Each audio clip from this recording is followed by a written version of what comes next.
professeur Cheikh Oumar. waaw Pape Maguette man de maa ngi doon déglu di jàng. ci analyste yi xam nga analyse dafa am solo trop. ndax dañuy tabax fu kawe kawe ak fu sore sori.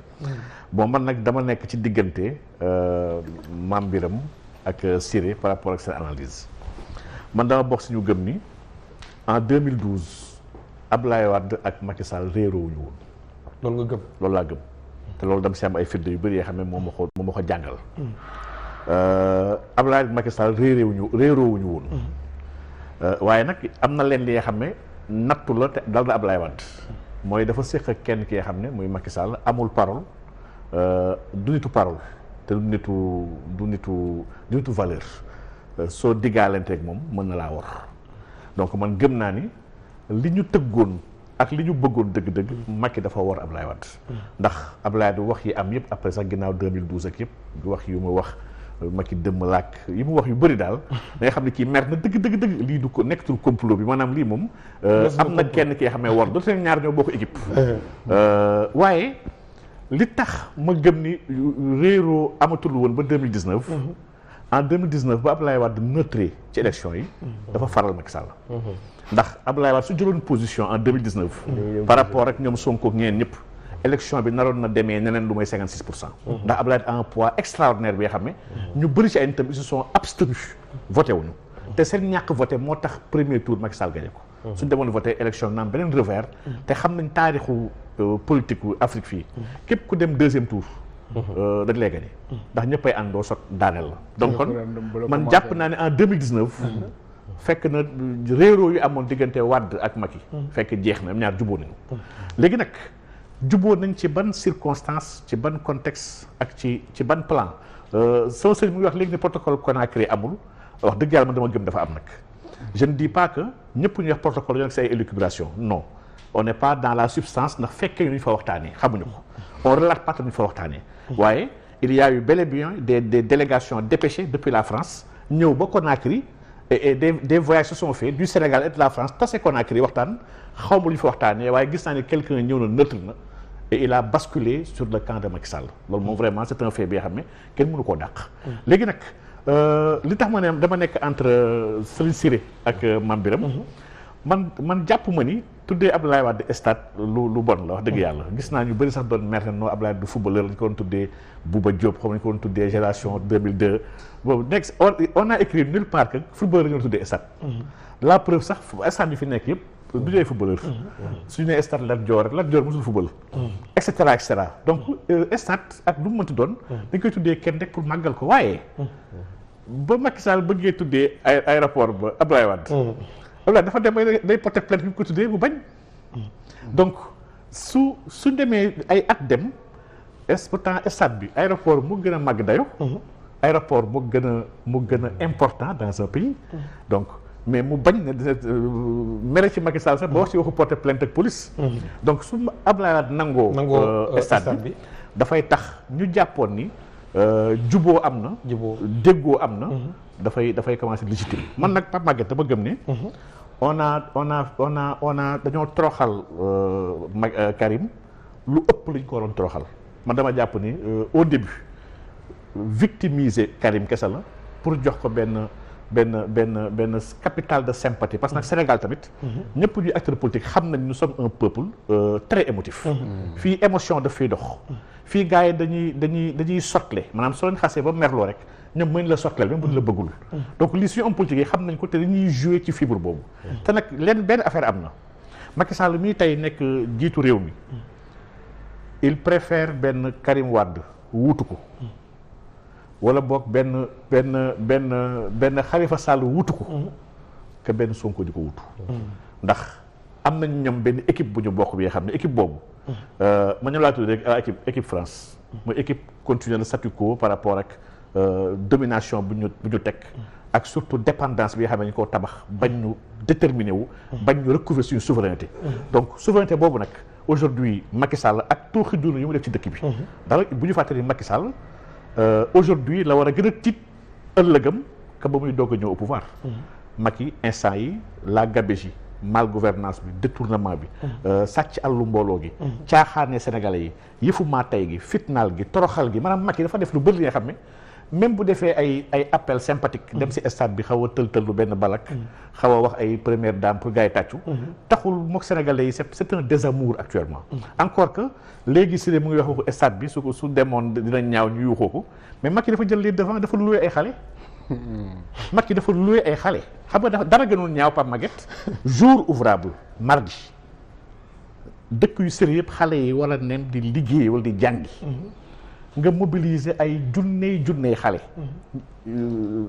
si réseaux sociaux yi déjà gis nga bulletins yi ay transport ak ay restauration ak ñuy wax ay waxu 100 et quelques millions ñuy waxu 200 millions maanaam dafa loué ay xale dëkk ak dëkk fay leen jox leen añ pour ñu ñëw yu xool ko pour mu recouvrer benn image maanaam Macky enfin politicien dafa bëgg utiliser le football ak euphorie bu ñu am ci CAN bii ñu weesu pour mën a retaper waat son image politique face à cette jeunesse bi nga xam ne xam nañ defalu leen dara jeunesse bi dañoo génn ci moom yàgg na te malheureusement nag Pape Maguette daf laay daanelee man dama xool événement bi peut-être ñu ba dañuy wax dama soxor wala dama wala boog saadikatu xeer la mais man maa ngi doon xaar ñuy inaugurer ay centre yu mag a mag ay usines ay centre defar téléphone comme li xew seen dëkk yoo xam ne ñu ngi commencé bëgg émerger ay centres yoo xam ne d'intelligence yoo xam ne stratégique ay genre ay centres yoo xam ne ay entreprises yu innovant ñoo fa la nekk wala ay industrie moo xam textile la ndax ñu ngi bëgg waxu ay yéreeg nangam ñu ngi wax waxu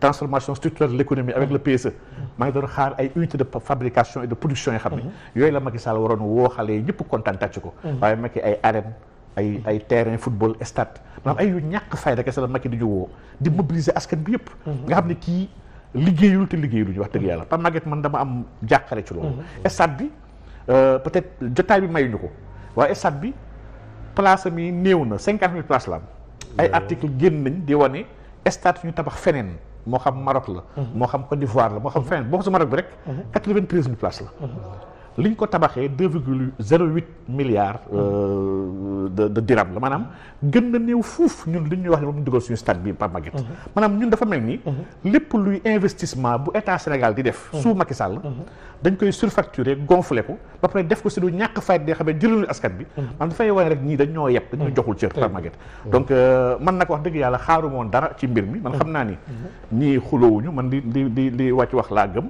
donte nag xam naa ni li Abdoulaye waxoon Macky war na ko ndax Macky moom Abdoulaye sax moo ko wax nee na baadoola la du gor te dëmm la.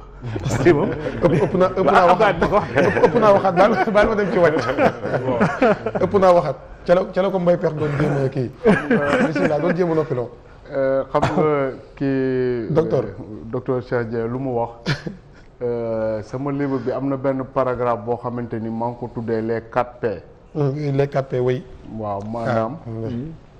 police. palais de justice prison palais présidentiel. Ah oui. Abdoulaye Wade ci parcours politique am maa ngi rappelé sànq ne. bi Sénégal di am indépendance Abdoulaye Wade am na doctorat. donc il connaît très bien la société sénégalaise. dafa am ñetti année yoo xamante ne nii. Abdoulaye Wade jiiñ nañ ko loo xamante ni kuñ ko jiiñ. ba reconnaître le coupable dootoo génn kaso. muy 88. di 93. di 94. mais ñett yooyu yëpp maître Wade saa yu génnee prison te pratiquement bu duggee prison marche yi am mooy contraindre le régime socialiste à le libérer te buñ ko libérer popularité am day gën a ngan day gën a yokk comme docteur Diagne ñu mu wax tout à l'heure le Sénégalais il est émotif donc Senghor bañ nañu trop mais quand même bu ne l'émotion est nègre am na ci lu doon dëgg donc Abdoulaye Wade xam na le sentiment très émotionnel des Sénégalais xam na ne nit lu ko Sénégalais yi bañ am na foo xamante ni bu fa jaaree sentiment boobu mën na ëlbatiku 88 noonu la demee si moom 93 noonu la demee si moom 94 noonu la demee si moom bu si nekk jàpp nañ ko buñ ko jàppee buy génn ay milliers de personnes ñoo koy taxaw loolu di nekk benn moo tax pour que Karim Wade fasse la prison pour Abdoulaye Wade du problème parce que xam na ne c'est le seul moyen parce que xam nga Karim Wade lu gën a garaaw mooy que maître Abdoulaye Wade il a tout préparé pour Karim malheureusement fi nga xamante ni foofu la Karim Wade waroon a jaare parce que souvent damay rappeler sama xarit yi ma ne leen élection locale 2009 yi. su Karim Wade gagné woon mairie de Dakar. xëy na Sénégal du ñu xam Macky Sall wala après lay doon. c'est parce que élection locale yooyu dafa dem ñu gagné ko ba gagné ko ci bureau de vote. bureau de vote loolu moo changé beaucoup de choses au Sénégal. donc sentiment de désamour boobu nga xamante ni sénégalais yi tegoon nañ ko Karim Wade. lenn moo ko mënoon a changé mooy la prison. def ko amul victime leneen waaw. def ko victime. xam nga tout à l'heure docteur Dieng mu ngi wax ne maître Abdoulaye Wade yëkkati na ay wax yu ñagas teg ko ci ay maître ci Macky Sall. ba tax mu xaw ko gëm. maa ngi tuddee paragraphe boobu maître Abdoulaye Wade dans le show. parce que soo seetloo. tout juste bu mu pertee le pouvoir Abdoulaye Wade a fait une conférence de presse. mu ne ndax Pape Diop Moustapha Diop la tudd. wala Pape Diop. wax fa ay puune yu ñu rey. yaa ngi fàttaliku loolu yëpp. maa ngi fàttaliku. Abdoulaye Wade mën na def Pape Diop président assemblée nationale. maire de Dakar président du Sénat te xamul ndax Moustapha la tudd wala Pape. waaw wax dëgg yàlla. ko xam nga ni les passé de. donc ma ne Abdoulaye Wade instant yooyu noonu te loolu li ci am solo xam nga Abdoulaye Wade taxawaay bu mu taxaw. tout juste après élection Macky Sall. su ko taxawul woon Macky Sall man gëw ma ne doon na yeggale premier mandat su ko Abdoulaye Wade taxawul woon parce que dañu tëj Karim Abdoulaye Wade taxaw incarner l'opposition au Sénégal. Effectivement. ba képp koo xamante ni am nga lu la métti. da ngay jàpp ne ci Abdoulaye Wade da ngay jaar. Effectivement. mais loolu c'est fondamental. soo amee dëkk boo xamante ni nii opposition bi fi nga bëgg la lay dóor. 2012 nit ñi am na ñu koy wax. que les opposants suñu doxul ba yegg palais c'est parce que dafa am ku nekk ci biir ku leen doon souffler. que ne bu leen def loolu. te kooku Macky Sall la. tey jii nii bu ñu toogee en 2017. ñu ne opposition bi doole bu mu am nii. su demee élection législative unie. dañuy imposer président Macky Sall cohabitation. élection 2017 yi passé. comment ça s'est cassé. Comment ça s'est cassé personne ne peut l'expliquer. C'est parce que effectivement ñoom xam nañu ne bu ñu àndandoowee dem ci élection yi dañ leen di gagner ñu tas Idriss Seck jaar ni ànd ak Khalifa Sall maître Abdoulaye Wade jaar na le. C'est ce qui a sauvé Macky Sall. te au finish. bi ñu paree élection yi soo compter le pouvoir 49% la am. au total. donc te le président Macky Sall bi ñu koy victimiser. mais il était prévu que mu dem prison. effectivement. xam nga lu tax demul prison. jooyam yi. non. dem prison procédure bi doon ko woon may mu présenter wala mairie de Fatick. loolu moo tax procédure bi demul. te en plus de ça. blanchiment d'argent Pape Maguette yow mii xarañ trop ci olof tekkil ma ko. blanchiment d'argent. enrichissement illicite. enrichissement illicite lu donc jafe la ñoom ni ñu lay ji sénégalais yi dans leur conception du ñu xam lan la xamuñu lan la alors que bu ñu nee Khalifa Sall escroquerie détournement de deniers publics loolu jarul tekki ñëpp xam nañ lan la signifie en wolof donc tout ça c'est des subtilités yoo xamante ni dañ ko dugal ci biir pour leurrer davantage les sénégalais Abdoulaye Wade nag c'est un man dama ko tuddee sax maître S politique mais nag bu ñu dem ba bëgg a gëmloo sénégalais yi ne il fut un excellent président. parce que li ma wax fii nii rek ça prouve nettement que il n'a pas été un bon président. parce que lépp lu mu def affaire de combine la. il ne faut pas oublier aussi que Abdoulaye Wade quand il quittait le pouvoir. ay manifestations ñoo fi am et il y a eu une dizaine de morts. oui effectivement. loolu yëpp fii la ñu fekk te mais yàggul 2012 kese la. donc tey jii nii bu nekkee ne Abdoulaye Wade dafa am dem ba am benn sympathie bi par rapport. su ma ko mënee comparer ak Abdou Diouf. nga xamante ni dafa am le même statut d'ancien chef d'État. c'est parce que Macky Sall dafa jël Abdou Diouf taf ko ci katam. Abdou Diouf Macky Sall ku mu jël taf la ci kotam. Sénégalais yi wan la ginnaaw. Abdoulaye Wade il a continué à être populaire parce que da doon defante ak Macky Sall. di incarner l'opposition c'est ce qui a davantage renforcer sa popularité. mais bu mu fiy jóge en 2012. mais bu ñu fàtte ne. il est parti nu mu tuddati. ci conditions yu doy waar. bu demee ba am en 2007. on l'a réélu à 58%. mais en 2012. 32% bi sax matul. le fait que docteur wax ni li ko téye parce que kenn mënta jaar ci kii ñëw ak yooyu ay mbiri passeport yooyu maanaam est-ce que loolu doy na ci téye ku mel ne Karim Wade Qatar gi nga xam ne wóolu nañ ko ba mën koo dénk di ko fa liggéeyloo wax dëgg yàlla parce que Karim aussi il n'est pas n'importe qui. non mais Karim Wade dama jàpp ci ne loolu xanaa warut a mën a ko woon mën a xam naa loolu nag docteur dina ci waat bu baax waaye tout à fait mais alors Karim Wade merci beaucoup donc. non may ko mu am ci 1 ou 2 minutes après yow nga jël. que Karim Wade bi ñu ubbee révision des listes électorales en 2017. Koweït la dem. inscrire wuñ foofu parce que commission amul Qatar. Koweït la dem filmé wu wane ko ci réseaux sociaux yi. donc kenn samp ko Qatar il est libre de ses mouvements. am na également l'ancien directeur de publication. du journal L'As. Mamadou Talla. te man ma gëm lu mu wax. nee na dem na Rwanda daje foofu ak Karim Wade. si il l'a dit. voilà.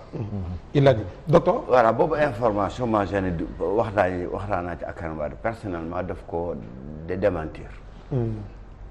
na loolu amul vraiment amul c'est une vie de l'esprit donc man ko koo gëm